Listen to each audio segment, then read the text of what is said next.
Je m'appelle Mirouche Mehmeti. Je m'appelle Chefchat. Je suis Souada Elezi et Donna Elezi. Je m'appelle Rahman, j'ai 20 ans. Je suis arrivé avec mon frère jumeau en 2012. Je suis parti pour plusieurs raisons. La première, parce qu'on ne pouvait plus continuer nos études là-bas. Et puis parce qu'on avait un conflit. Ma famille était en conflit avec une autre famille. Du coup, les choses se compliquaient pour nous. Moi, personnellement, je ne les interroge pas sur leur passé. Ce n'est pas quelque chose ça me gêne de les interroger. C'est un peu compliqué d'expliquer toute l'histoire.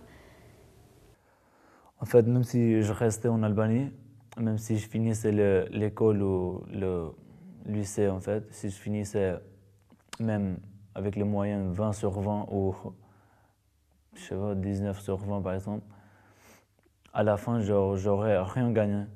Quand on envisage de quitter son pays, on se demande où aller. Et l'image que la France présente dans le monde, c'est comme un pays d'accueil, d'éducation. Mirouche, un jour, il me dit, j'avais mes petites filles, il dit « Ah, ben ça me fait penser à ma sœur ». Voilà, des choses toutes simples, toutes pratiques comme ça, mais on ne va pas au-delà, voilà. On est toujours dans le présent. Je venais d'arriver, j'avais l'âge de 16 ans. J'avais aucune personne qui était à côté, que je connaissais bien, que j'avais pas une maison, j'avais pas des gens où je pouvais me compter sur eux, où j'étais tout seul.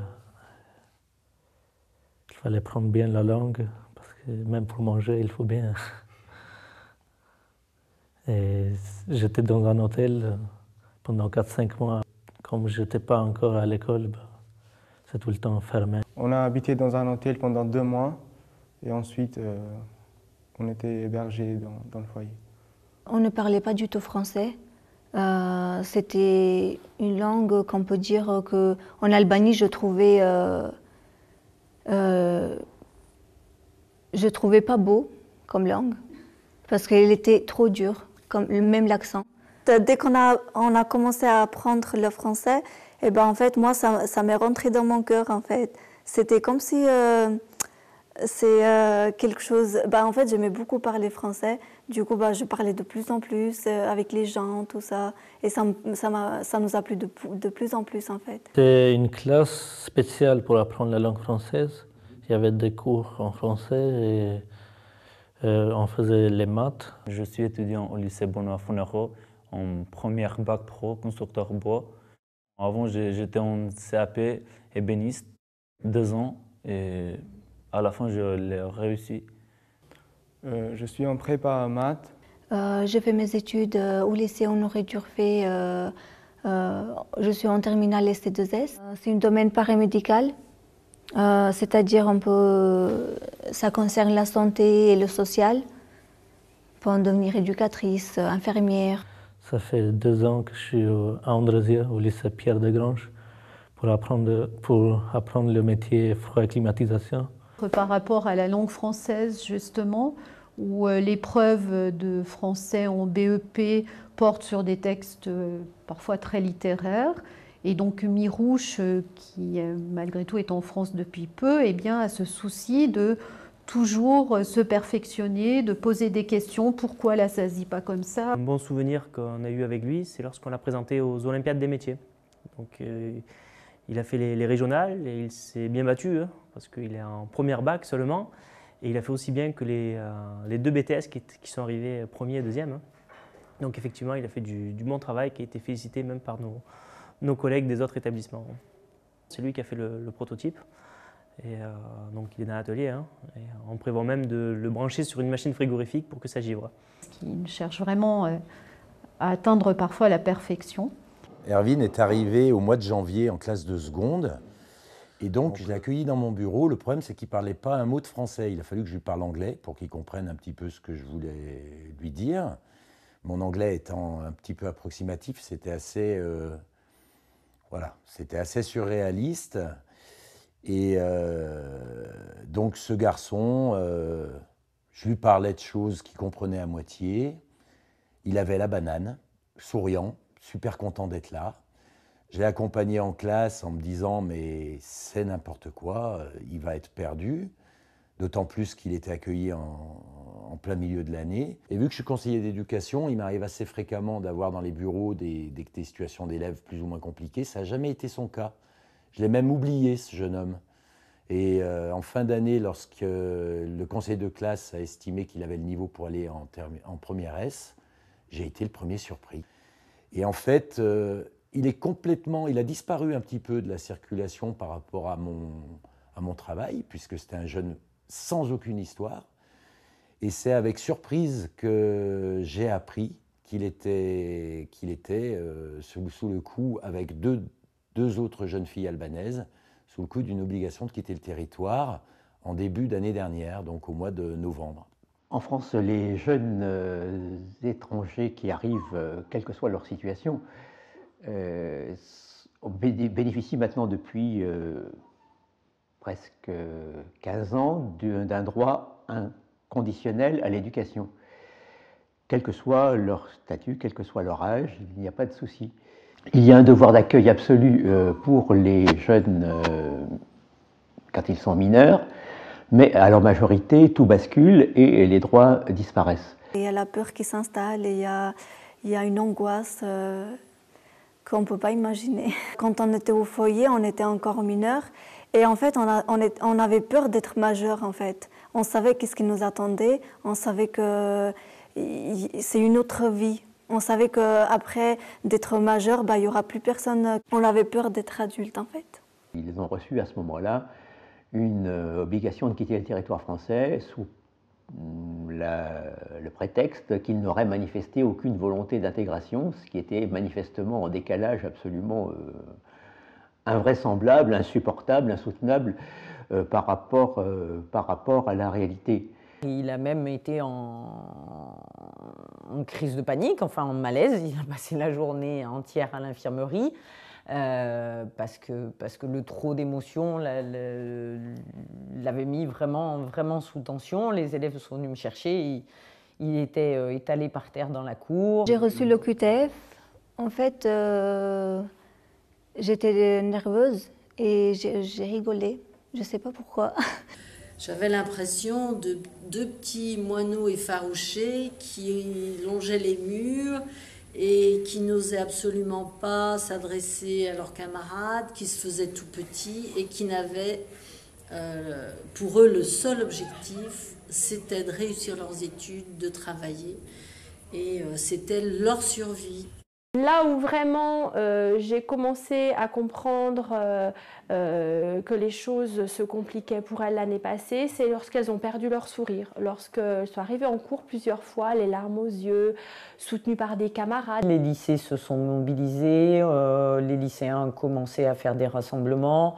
Il y a eu des rassemblements pendant les récréations au lycée, il y a eu 3, je crois, grosses manifestations à Saint-Étienne. On dit que les jeunes ne se mobilisent pas parfois.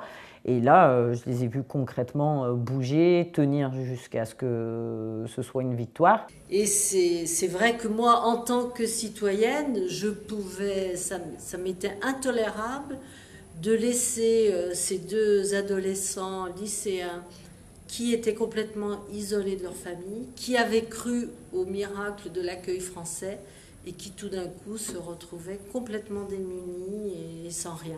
Donc je me suis inscrit dans l'aide pour les loger. Je me suis retrouvé en face de 3 jeunes qui, finalement, au mois de novembre, aux portes de l'hiver, allaient se retrouver sans aucune situation, à dormir dehors. Le jour du départ des jeunes, donc à la sortie du foyer, on s'est retrouvés donc plusieurs personnes du foyer, de l'éducation nationale où ils étaient à l'école et tout ça, qui soutenaient leur dossier, justement leur qualité de travail. Et c'est là que nous avons constitué une association, l'association donc Rêve. On a créé une association dont le nom a été repris sur les slogans des jeunes lycéens qui demandaient que leurs camarades restent sur le territoire français, puissent étudier normalement et puissent vivre ensemble sur ce territoire. Après les recours qui ont été refusés, on a construit une association qui s'appelle REV, Rester, étudier, vivre ensemble, qui nous a aidés à construire des dossiers pour une demande de visa. Donc on a fait cette demande et on a pu obtenir un visa à l'ambassade de l'Albanie, l'ambassade de France en Albanie. Et maintenant, c'est grâce à ce visa que je peux rester en France et continuer mes études. On a obtenu le titre de séjour l'année dernière. Ça a fait presque un an, en juillet, en fin juillet. L'appel de l'avocate, lorsqu'elle nous a dit qu'ils avaient eu une réponse qui les soutenait, quoi. Là, ça a été à la fois un soulagement, à la fois... Ouais, c'était... On a autour d'une dizaine actuellement de jeunes hein, qui sont dans la recherche justement d'un soutien après avoir eu leur OQTF. Entre autres, donc il y a Zilfi qui lui, bon, il n'a aucun papier au jour d'aujourd'hui. Il vient de perdre au tribunal à son appel et tout. Et donc il est actuellement hébergé par des copines hein, qui n'habitent pas sur Saint-Étienne, c'est dommage. Mais il fait le transport, il fait les voyages, il est assidu à l'école. Des moments de vie en famille, des fous rires sur la terrasse avec nos 3 filles, des moments de complicité forts. Le moment où je sais pas, où Souada et Donna font un gâteau albanais que Erwin adore et c'est un grand moment parce qu'ils retrouvent des saveurs de leur pays et en même temps elles nous font partager tout ça. L'année prochaine, on va passer des concours pour intégrer une école d'ingénieurs. Ce qui m'intéresse le plus, c'est les maths appliquées dans le transport. Avec les maths appliquées, avec les probabilités, on arrive à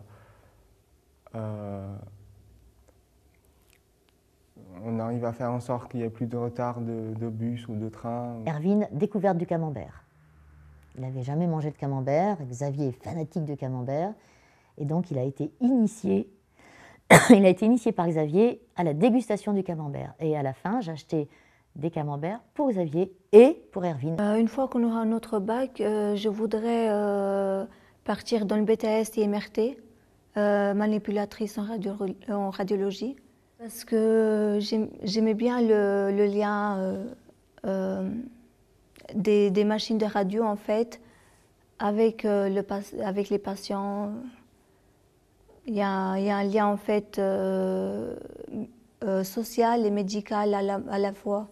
J'aimerais rester en France pour continuer mes études et de progresser en menuiserie.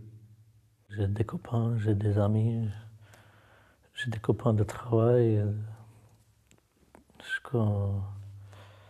Je connais bien la ville. Je suis devenu un supporter stéphanois. On a une classe de terminale ST2S qui est très soudée, qui travaille, qui prépare son bac et son orientation. Et je crois que l'histoire des jumelles n'est pas étrangère à tout ça. Ça a vraiment donné une bonne énergie, un bon dynamisme dans cette classe. La recherche, c'est comment être autonome, comment trouver une autonomie.